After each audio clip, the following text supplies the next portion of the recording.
Perkenalkan, nama saya Selvi Cahyani, mahasiswa Politeknik Kesehatan Kendari, jurusan Etika Teknologi Laboratorium Medis tingkat 2A. Di sini saya akan menjelaskan materi mengenai endebing, mikrotom, serta pewarnaan jaringan. Materi pertama yang akan saya jelaskan yaitu mengenai endebing atau penanaman jaringan. Endebing atau penanaman jaringan merupakan suatu proses untuk mengeluarkan cairan pembening dari suatu jaringan dan digantikan dengan parafin. Ada beberapa hal yang perlu diperhatikan dalam proses penanaman jaringan atau embedding. Yang pertama yaitu pastikan jaringan yang akan ditanam, kemudian cetak beberapa buah jaringan, bisa dilihat pada keterangan di formulir atau di kaset. Kemudian pastikan jaringan yang akan ditanam dalam posisi kuat. Yang ketiga, pastikan kaset yang digunakan untuk menutup base mold dalam keadaan panas sehingga parafin mengalir ke seluruh celah. Kemudian yang terakhir yaitu lakukan penanaman secara cepat agar parafin tidak membeku. Selanjutnya yaitu bahan-bahan yang digunakan untuk proses penanaman jaringan. Yang pertama yaitu lilin atau parafin cair, pinset, dan juga base mold.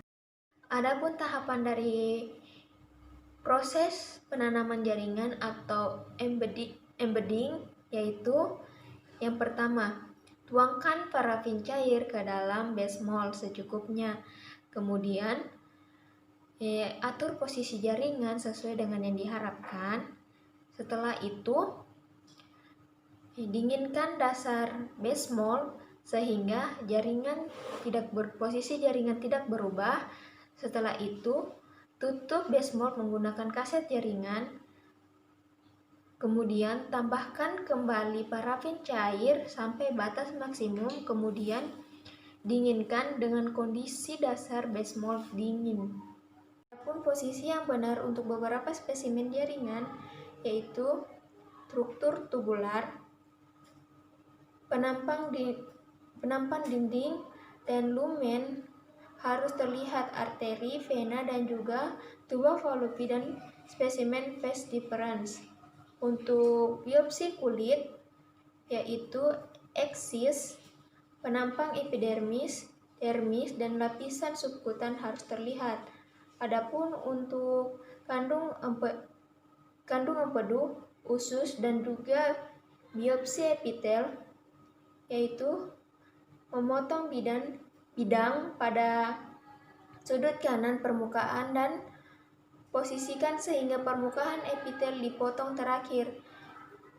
Minimalkan kompresi dan distorsi lapisan epitel. Kemudian untuk biopsi otot, potongan harus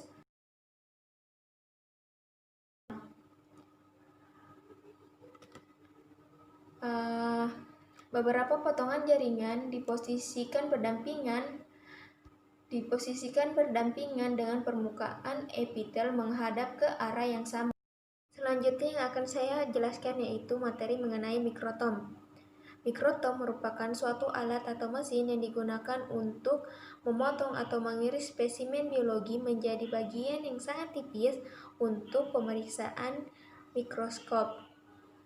Adapun jenis-jenis dari mikrotom, yang pertama yaitu rotary mikrotom. Rotary mikrotom atau mikrotom putar bekerja menggunakan suatu tuas pemutar 360 derajat yang dapat menggerakkan blok jaringan secara vertikal ke atas atau ke bawah, serta dapat mengubah posisi blok ke arah depan dan juga ke arah belakang. Yang kedua yaitu sliding mikrotom. Pisau pada mikrotom jenis ini berada pada sudut posisi tetap, kemudian blok parafin digeser pada mata pisau sehingga didapatkan pita jaringan yang diinginkan. Mikrotom jenis ini digunakan untuk memotong blok jaringan sliding dan blok parafin berukuran besar. Kemudian yang ketiga yaitu rotary rocking microtom. Umumnya digunakan dalam cryostat bagian retraksi menggunakan blok jaringan menjauhi pisau pada bagian atas sehingga menghasilkan permukaan datar pada blok jaringan. Kemudian teknik pemotongan. Ada dua teknik pemotongan yaitu teknik potong halus dan teknik potong kasar.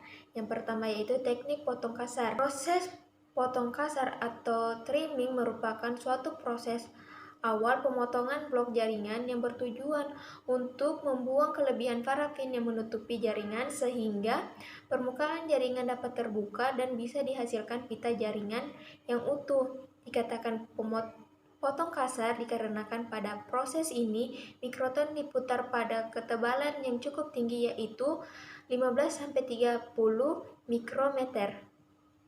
Kemudian potong halus.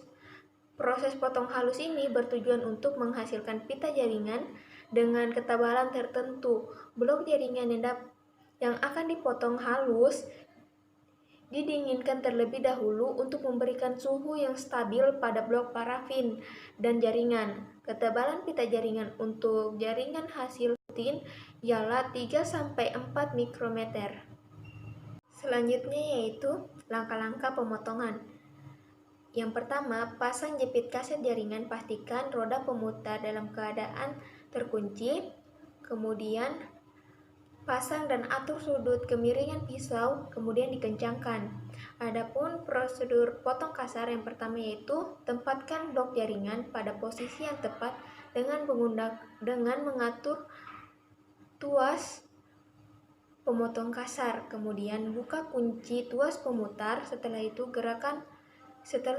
gerakan roda pemutar secara perlahan sampai blok jaringan sedikit mengenai permukaan pisau. Kemudian tekan tuas pemotong kasar, kemudian mulai proses pemotongan dengan memutar roda pemutar searah jarum jam. Kemudian hentikan proses pemotongan ketika permukaan jaringan sudah terbuka, kemudian lepaskan tuas pemotong kasar. Kemudian untuk tahapan pemotongan halus, atur ketebalan jaringan yang diinginkan dengan memutar knob pengatur ketebalan dan memperhatikan skala tertentu. Kemudian gunakan sisi pisau yang berbeda untuk proses pemotongan kasar dan potong halus dengan menggeser posisi tuas atau pisau. Pastikan pisau yang sudah terpasang dengan kuat. Kemudian mulai proses pemotongan dengan memutar roda pemutar searah jarum jam. Kemudian ambil pita jaringan yang terbentuk dengan pinset sesuai kebutuhan dan pindahkan ke atas waterbath untuk selanjutnya ditempelkan pada kaca objek. Kemudian posisikan kembali blok jaringan ke belakang pisau kunci tuas pemutar. Kemudian lepaskan blok jaringan dari pinset dan ganti dengan blok yang lain yang akan dipotong. Kemudian kita masuk pada proses perawatan mikrotom. Untuk menghasilkan pita jaringan yang baik, harus dilakukan perawatan berkala agar mikrotom dapat terus bekerja dengan baik.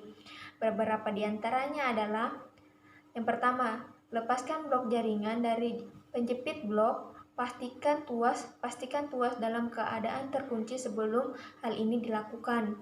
Kemudian lepaskan dan bersihkan pisau yang telah digunakan dari sisa jaringan yang masih tertinggal sampai pada kotak pisau. Bak penampung sisa jaringan, bersihkan mikrotom dengan lap kering dan halus. Kemudian tutup mikrotom dengan kain atau plastik agar tidak terkena debu. Setelah itu lumasi bagian gerah mikrotom secara berkala. Lakukan pemeriksaan berkala minimal 1 tahun sekali oleh teknisi. Materi selanjutnya yang akan saya jelaskan yaitu mengenai pewarnaan jaringan.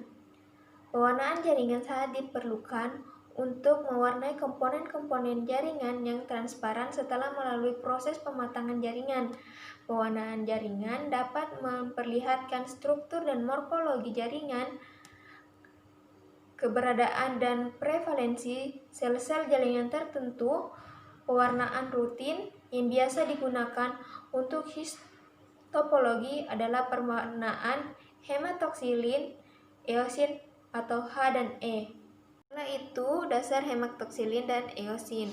Yang pertama itu hematoksilin. Adapun prinsip dari hematoksilin yaitu hematoksilin akan mengikat inti sel secara lemah kecuali bila ditambahkan senyawa lain seperti aluminium, besi, krom dan juga tembaga. Senyawa hematoksilin yang dipakai adalah bentuk oksidasinya yaitu hematin. Proses oksidasi senyawa hematoksilin ini dikenal sebagai ripening dan dapat dipercepat prosesnya dengan menambahkan senyawa yang bertindak sebagai oksidator seperti merkuri oksida, hidrogen peroksida, permanganat, dan juga sodium iodat. Hematin akan mengikat molekul yang bermuatan negatif.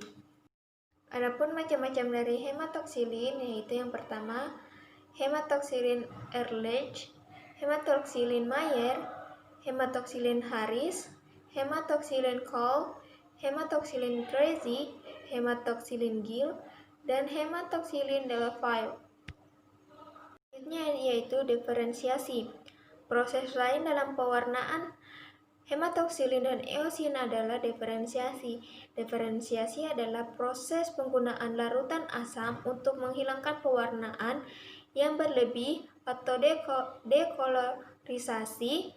Larutan yang biasa digunakan adalah asam alkohol 1%. Larutan ini akan meningkatkan konsentrasi dari H+ pada proses diferensiasi akan dilepas. Ikatan antara Ai3+ dengan jaringan dan ikatan antara Ai3+ dengan hematin. Kemudian yaitu wielding. Wielding diperlukan untuk mengubah pewarnaan inti dari ungu merah menjadi biru atau ungu jernih. Agen wielding bersifat basa dengan kisaran pH optimal 7, 5-9 dan juga 0.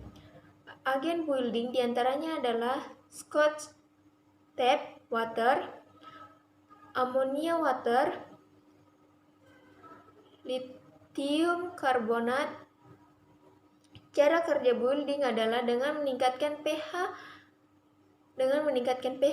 mengurangi H+ pada larutan yang berefek pada struktur hematoksilin dan menghilangkan H+ pada struktur ring. Selanjutnya yaitu eosin. Eosin adalah pewarna sintetis yang termasuk golongan xanthine. Eosin bersifat asam dan akan mengikat molekul protein yang bermuatan positif di sitoplasma dan jaringan ikat. Eosin adalah countertine yang dapat mewarnai sitoplasma dan jaringan ikat menjadi bernuansa merah dan orange. Eosin juga mewarnai inti sel yang telah terwarnai hematoksilin dari biru menjadi sebagai warna sitoplasma. Eosin biasanya digunakan dalam konsentrasi 0,5-1% dalam aqueous berwarna ungu. Selanjutnya yaitu prosedur pewarnaan hematoksilin dan juga eosin. Prosedur pewarnaan menggunakan hematoksilin dan juga eosin pada dasarnya tidak terpaut pada waktu yang ditentukan, tergantung dari larutan yang digunakan, apakah masih baru dibuat atau sudah digunakan sebelumnya. Yang terakhir yaitu hasil dari pewarnaan hematoksilin dan juga eosin. Nukleus berwarna biru atau hitam, hitoplasma berwarna nuansa pink, serta otot berwarna pink lebih gelap, sel darah merah berwarna orange atau merah. Fibrin berwarna pink gelap, struktur dan substansi lain nukleus mungkin akan terwarnai oleh hematoksilin, hifa jamur, dan endapan kalsium yang seringkali berwarna hitam atau biru. Dan hasilnya dapat kita lihat pada gambar di samping. Nah, itulah tadi beberapa materi yang dapat saya sampaikan mengenai embedding atau penanaman jaringan, mikrotom, dan juga pewarnaan jaringan. Semoga dapat bermanfaat bagi kita semua. Kurang dan lebihnya mohon dimaafkan. Wabillahi taufiq wal hidayah. Wassalamualaikum warahmatullahi wabarakatuh.